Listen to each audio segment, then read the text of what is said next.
This is our first if statement coding exercise. We're just going to follow this flowchart here and I'll see if we can type it up in code.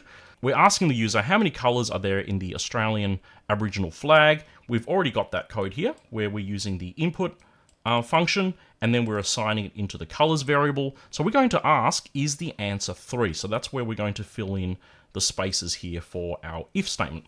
So that's going to be if colors is equal to 3. Just like that. So we're using the variable there on the left-hand side of the equal sign. We're putting it on the left-hand side of the to equal sign so that we're going to check whatever's inside the variable with whatever's on the right-hand side, which we're putting inside quotation marks to indicate that it is a piece of text that someone's typing in as a response to the input function. Remember to finish off any print statements with a colon here. So in this case, if it is equal to 3, it's true. We're going to follow this path and we're going to display correct. So in order to display something, we're going to use the print function. So all we're going to do is just print correct.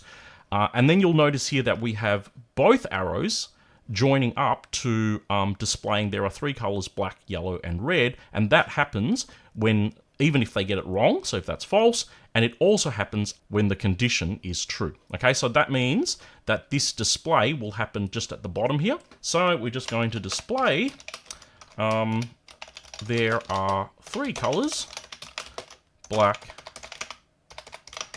yellow, and red. Okay, and then our program ends, no more lines of code, so it'll just naturally end anyway. So let's run that.